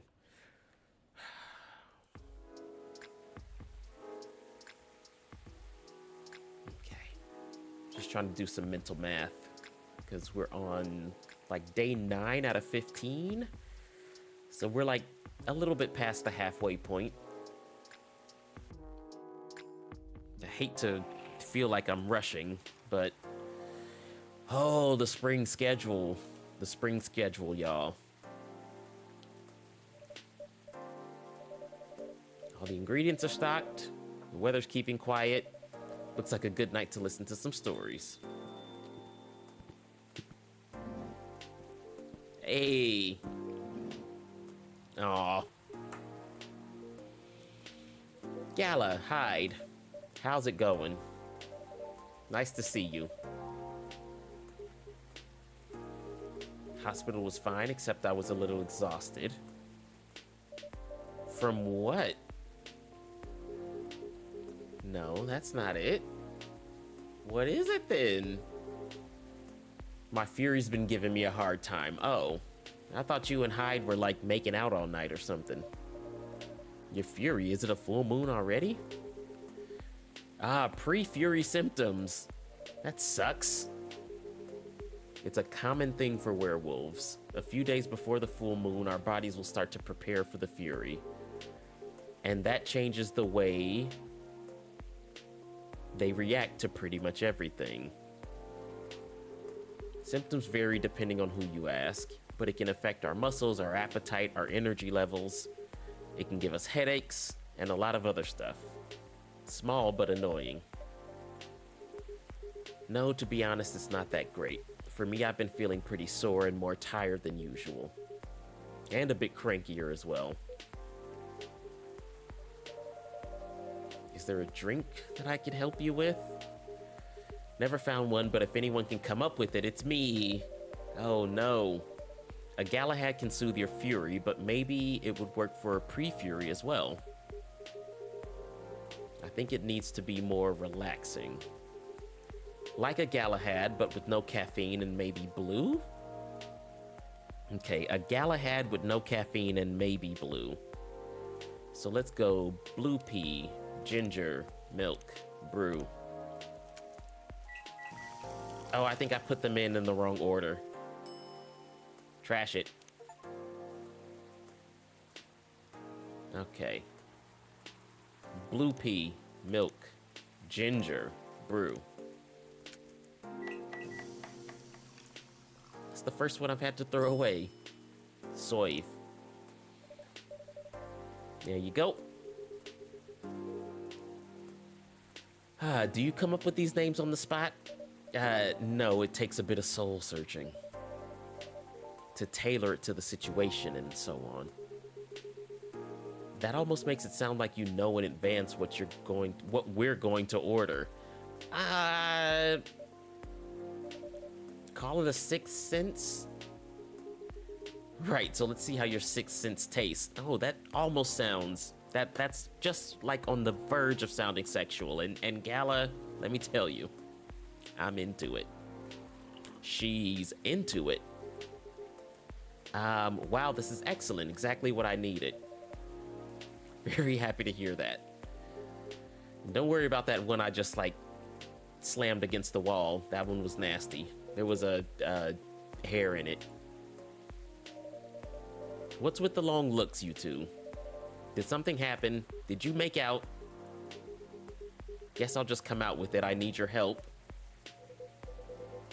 Come on, I wasn't that bad. What did you do, Hyde? What did you do? I was so tired yesterday that I nearly fell asleep on the job. But most importantly, it's not good for you. What? Moping around, sulking, refusing to look at solutions. I've never seen you like this and I'm getting worried.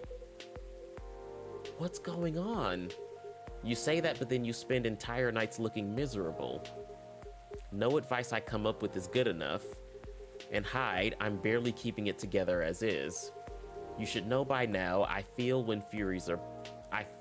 You should know by now how I feel when Fury's about to hit. I take it you two ended up chatting yesterday after all? After I walked out of here, I headed home and found this one lying on the sofa staring at the ceiling, looking so gloomy it sucked the color out of the room. And it's not the first time either. It's a constant these days. Please help me with him. I'm at my wit's end. Hyde.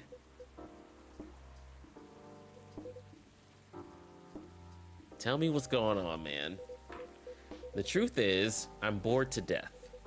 Or I would be if it wasn't for the whole immortality thing. I'm nearing 40 years old.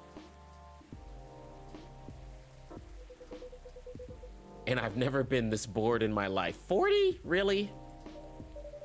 Interesting, you usually make it sound like you're much older. 40 years old in vampire years. Okay. I'm not saying how old that is in other species years. Eyes on the prize, intervention first, gossip later. This is part of it, Gala. Anyway, why are you so bored, Mr. Hyde? My job. What was that? My job. Hey, no need to shout. Well, I'm also irritated about it, okay? I'm not exactly used to sitting around twiddling my thumbs. But modeling stopped being fun ages ago. You did mention something like that last time. You are trying to leave modeling behind then. Yeah. Is there a specific reason for that other than just bored? It's all just so brief. I don't know what that means. Back when I started modeling, people thought of fashion in a different way. They wanted to keep their outfits for a while, so they had to be elegant, well-made, and versatile. Some campaigns that I featured in stayed on billboards for months, and I knew the clothes would last decades. In a way, it felt like I was building a bond with their wearers. I endorsed something that would feature in their cherished memories. But then social media came along and it all became disposable. The clothes themselves, of course, but the models even more. I shoot a campaign, the brand posts it online, and it gets attention for what, 10 minutes? Then another campaign comes in and everything's forgotten. Blink, and it's gone. There's no bond to be built there. Isn't that changing these days, though, with slow fashion and the like? That's true, and people are getting into vintage clothes, too. I salute that. But the reality of my job remains the same. What about your fans? You have so many people following you. You mentioned that last night, and my answer hasn't changed. They follow me because they think I'm pretty. Being admired is nice, but it doesn't constitute a bond. So are you saying that you would like to leave more of a mark? What? So that's like the theme of this portion of the game. Being forgotten, leaving a mark, people dying. Maybe so. It would be nice if I did something that people remembered.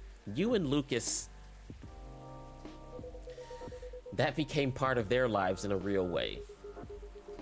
You do know you have people in your life in a real way, right? People who will always remember you. That's not the same thing. Maybe you should study to become a doctor or something. That would make a real difference. No, thank you. The job still needs to be fun. Studying for 10 years just to exhaust myself in 14-hour shifts? Did you mistake me for a hard-working vampire?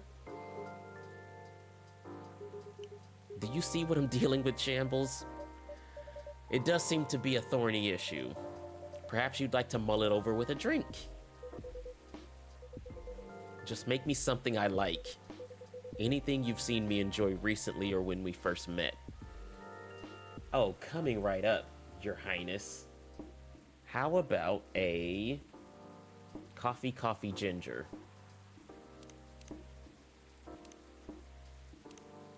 The first time I tried to make this for him in the last game, I did coffee ginger, and he's like, this is not what I wanted. And I was like, damn. But also I was like, F you. You're a D-bag. And if that D stands for dick or douche, that's up to you.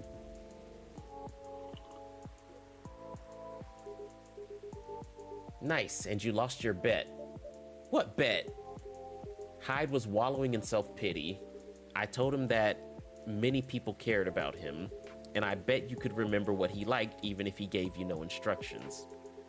So now I get to say that I was right.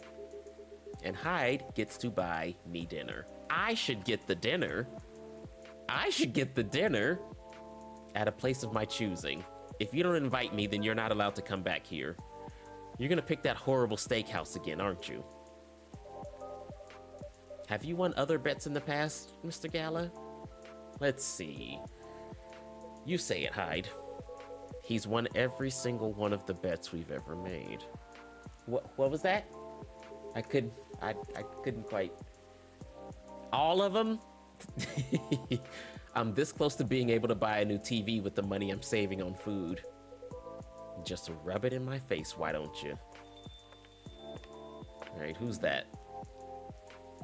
Lua! Love Lua. Yes, Lua.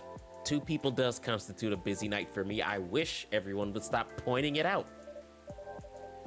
Busy and lively, just the way we like it. And I'm really glad you're here, Hyde.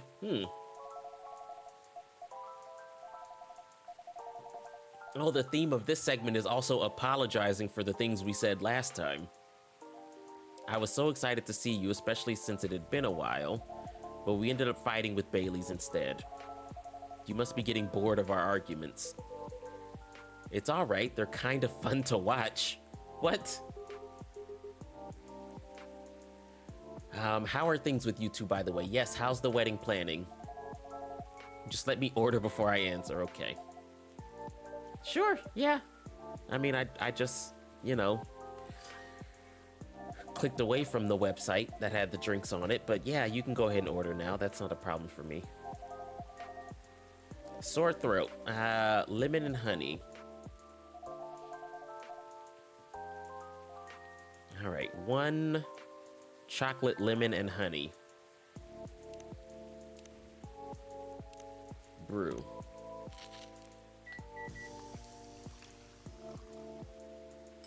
And serve. There you go. Some honey to soothe and some lemon to boost recovery. This is truly lovely, just what I needed. My company's trying to get big contracts, so I've been organizing meetings with everyone, making sure it's all going according to plan. Sounds pretty stressful. A lot of responsibilities and decision making. Oh yeah, you probably got good old decision fatigue and regular fatigue. And part of me likes that, but part of me feels the pressure of it. So it's nice to be able to unwind with a warm cup. Anyhow, to answer your question earlier, you've probably gathered that Bae and I have been fighting. Yes, and Hyde told me about it. You know, the girls' gossip. Right, well, we haven't discussed the wedding for the past couple of days, and honestly, it's done me a lot of good.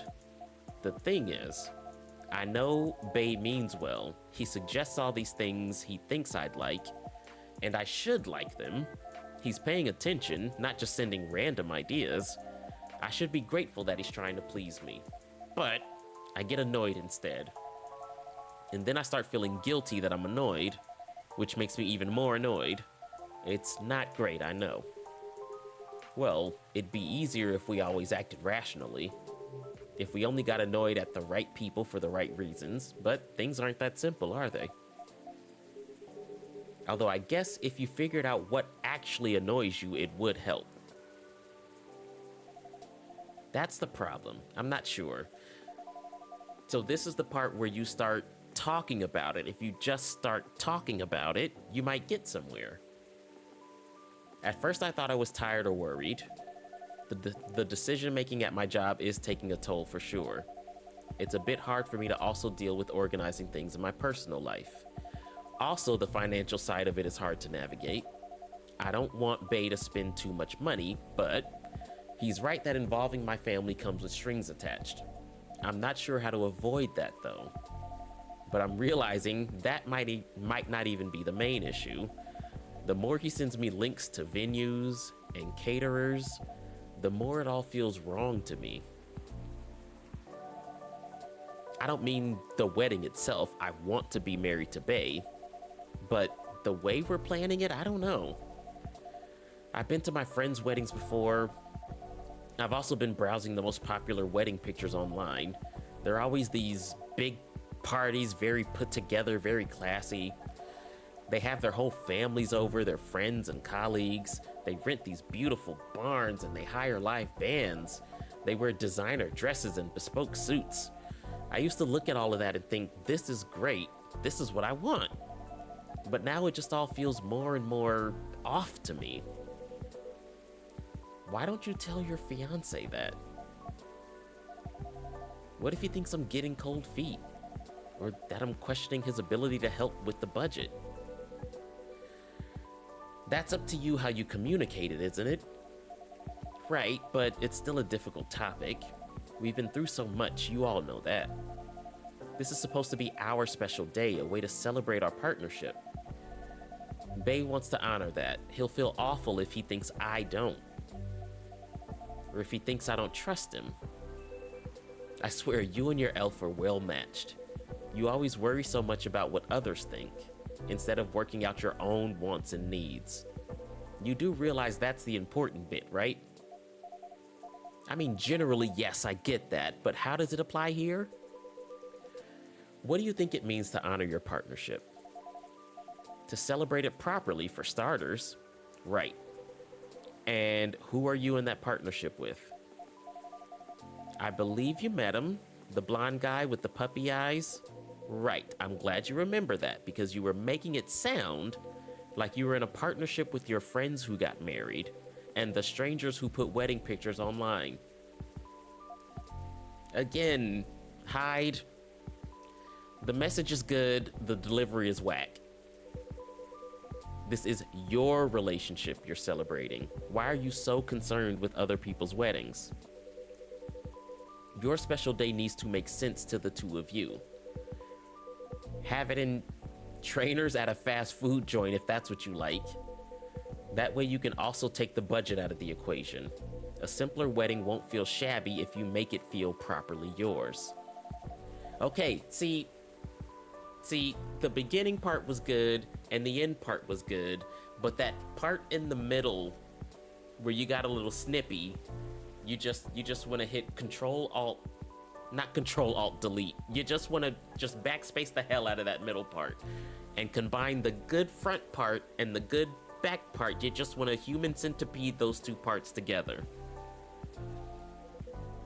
Thank goodness, but point well taken. It's just, my family might have certain expectations. What did he just say? What did he just say? Did they openly say that? No. Then maybe they do, or maybe they just think they do. Or maybe you just think they do. The only way to find out is to talk to them. Besides, isn't Bailey's also about to become your family? You sure are the only family he's got. That's right, because his own family banished him for dating a succubus. I'm not saying to disinvite anyone or to fight with them or anything, but you shouldn't put their needs above your own. You've given me food for thought. Thanks, Hyde. Amazing how you perk up when you give people advice. Maybe you should become a therapist. You know what? That's so funny because there's an indie game that I'm excited about that's called Vampire Therapist. That's so funny.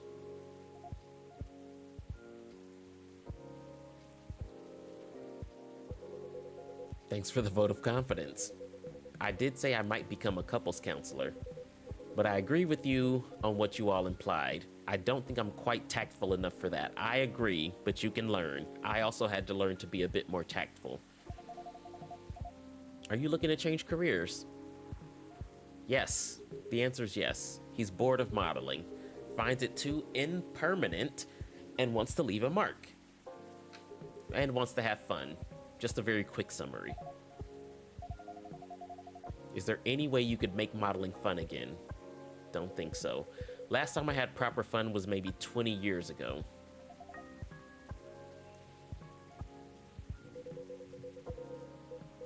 I was modeling a capsule collection for a young designer, and she wanted to take her own pictures. She got a studio, lugged the outfits there, found someone to do the makeup. Then she whipped out an old film camera, a proper relic. Oh. I hadn't seen one like it since the 60s. My granddad has an old black and silver camera with 2 lenses. Was it something like that? Yes, exactly like that. She said she preferred it because of the way it captured the light, and also because it was a slower experience. Something that would allow us to connect more. At first, I didn't think much of it. I started doing the usual posing, switching, posing some more. But something felt different. Then I realized what it was. Most of the time, we were just talking. She only took a picture once, a few minutes, if that. Most photographers take dozens of pictures in a row. I felt a bit sorry for her, to be honest. I thought she didn't know what she was doing and that she was wasting her money. But we had a great time, and we got kind of friendly, I guess. Because at the end of it, she let me use up the remaining exposures. I fooled around and shot some random stuff and one portrait of her. Okay, so I thought he was gonna say that she, like, pulled out this old film camera and that because he's a vampire, he didn't show up in any of the pictures and that, like, something weird happened because of that. But this is better than what I thought. Then she suggested that I come with her to her dark room, watch how she develops the pictures and how they came out. You did always have a fondness for dark places. Well, vampire. But as for the pictures, well, they were gorgeous. First of all, I looked really like me, you know? A me I could recognize. But that's not even what stuck with me the most. It's the care she put into processing each frame, working each picture through chemical baths, hanging them, drying them. It was like watching a magic ritual.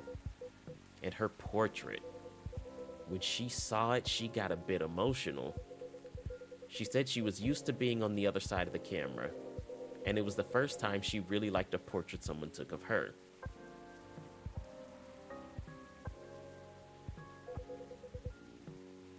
I'm in a weird place these days. It's not like me to tell these kinds of tales, or to launch into soppy monologues, really. Just forget it. No, that was a really nice story. I didn't know you could be nice. And it gives me an idea, I think, of another career for you. Photographer? Wedding photographer? Well, maybe it's because I've looked at so many of them recently, but apparently film is making a big comeback for wedding pictures. It's what you said, it captures the light beautifully. And it's a more personal, slower approach. Maybe you could try that. The other vampire who's looking for a new line of work. I think you've got the wrong guy here, Lua. I know I'm disgustingly sentimental these days, but I'm not that far gone. Attending one wedding gives me cavities, let alone several per month. Well, forget about it then. No. Don't forget about it at all. It would be perfect for you. Come on, Hyde. I know you like to play strong and sarcastic, but you are sentimental. And you love to chat people up. You'd solve all the bridesmaid drama and offend the parents, but most importantly, you do something for these people that they'll never forget. They'll look at your pictures their whole lives. If that's not leaving a mark, I don't know what is. Beautifully said, Gala. You're assuming that they won't get divorced. I don't know if this is the right topic for Miss Lua. It's all right. I know some marriages end in divorce, but that doesn't change anything, does it? Whether a marriage lasts for a few months or several decades, the wedding is still an unforgettable moment in someone's life. That career in the mafia is really looking up. Would you just take this seriously? I'm trying to help. I'm falling asleep on my chair now, so I'm gonna head back. Do whatever you want, you thick-skulled vampire. Just don't stay out too late. He's a vampire. Staying out late is what he does. Nighttime is his domain. And Lua has to leave. All right.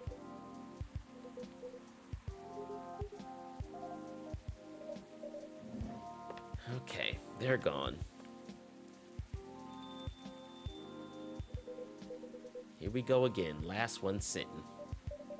Yep, proper night owls, you and me. Didn't say anything about that wedding photographer idea. It's ridiculous, right?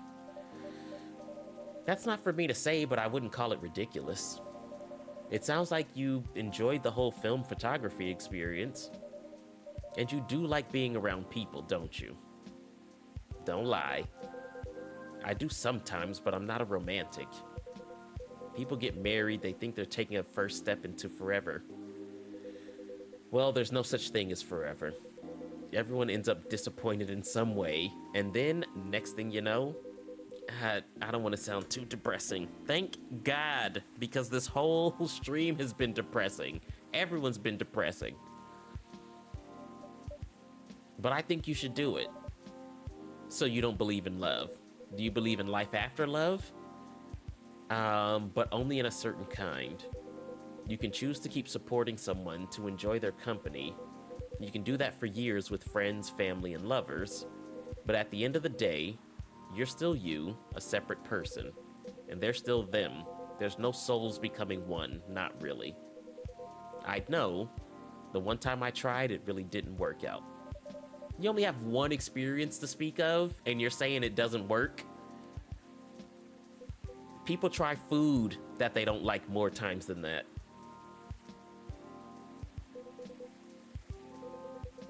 It's It's confirmed for me that marriage and the like is never gonna be my thing. Okay, that's fine, but that doesn't mean there's no such thing as love. And there's freedom in knowing that about myself. Oh my God. Okay. It's given me space to build other relationships that work much better. Okay. Well, if it's working out for you, then sure. But at the same time, when I see people who truly believe it, people who walk into it willing to share their lives so closely, even if for most of them it won't pan out, there's something beautiful there. See? See? It's fine. Like watching a butterfly fly too close to a flame. Or a flower bloom like it will never wilt. He's so twisted and messed up. Well, in my case, I singed off my wings, but I'm still here. And on that day, for that minute when I said we'd be together forever and meant it, I sure felt alive. If you know all that, then you must also know that it's something worth celebrating and something worth helping other people celebrate. You're a tricksy one, Shambles, and I'm too tired to fight your logic. Which means it's time for me to head back. Yeah, you would try to leave when I start making too much sense. Okay. Okay. I meant to say I appreciate our one-to-one chats. I hope we can keep providing you with a comfortable space here. Oh, it's plenty comfortable for sure. Besides, well, it all boils down to this, doesn't it? The wait times... Why do I keep wanting to add it? I can't even talk anymore. Why do I keep trying to add S's to everything? The way time passes for me is very different from anyone else I know. Thank goodness Gala is from a long-living species. But even then, he'll grow old before I do eventually. The world will change 100 times, technologies will die out, new technologies will come. I will feel again the way I feel now, in a century, maybe two. And Lua and Gala won't be around to give me advice. The world won't wait for me. But you will. Am I right, Shambles? What does that mean? What does that mean? That's very perceptive of you. What? I'm looking forward to that, to continuing our story. It's nice to know that no matter how much time passes, there's always going to be someone here rooting for me. Wow. Did he say we will make sure? My character is an alien like Amanda and Silver. My character is an alien like Amanda and Silver. That confirms it. I had my suspicions, but god damn it, that confirms it.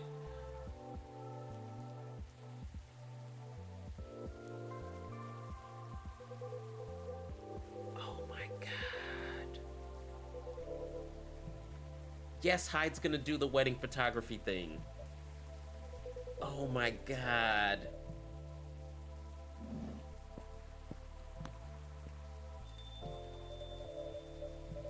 The world won't wait for you, Mr. Hyde, but some of us will. Oh my god. That's crazy. Oh. I don't know what to make of that. My character comes from a hive mind. That's why he said it's an honor to be related to Silver. Oh my goodness. Well,